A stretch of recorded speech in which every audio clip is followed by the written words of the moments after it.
2024 നവംബറിൽ റിലീസായ ആനന്ദ് ശ്രീബാല മലയാളം മൂവി. ഇന്നലെയാണ് ഞാൻ ആ മൂവി കണ്ടത്. ത്രില്ലർ മൂവിയാണ്, ഫുൾ എൻഗേജിങ് ആണ്. ഒരുപാട് എക്സ്പെക്റ്റേഷന് കൂടി പോവണം. നമ്മൾ എന്താണ് ഒരു കില്ല് ചെയ്യുക, ഫൈറ്റ്, അങ്ങനെയില്ല. സൈലൻ്റായിട്ട് നല്ല സ്റ്റോറി. വിഷ്ണു വിനയനാണ് ഡയറക്ടർ. വിനയൻ്റെ മോൻ ആണ് ചെയ്തിരിക്കുന്നത്.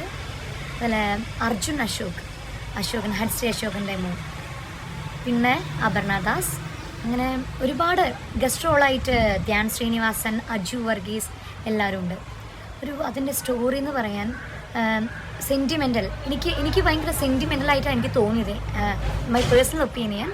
അമ്മയും മോനും തമ്മിലുള്ള സ്ട്രോങ് ബോണ്ട്, ആ റിലേഷൻ, ആ ചില സമയത്തൊക്കെ എനിക്ക് ടച്ചിങ് ആയി. അത് കരയാനൊക്കെ തോന്നി. എൻ്റെ ഒരു ഇതിൽ ഞാൻ ഒരുപാട് മൂവീസ് കാണുന്നുണ്ട്, ക്ലൈമാക്സിൽ നമ്മൾ പ്രതീക്ഷിക്കാത്തൊരിത് മസ്റ്റ് വാച്ചിങ് ആണ്. എല്ലാവരും കണ്ടിരിക്കുന്നതാണ് ഈ മൂവി.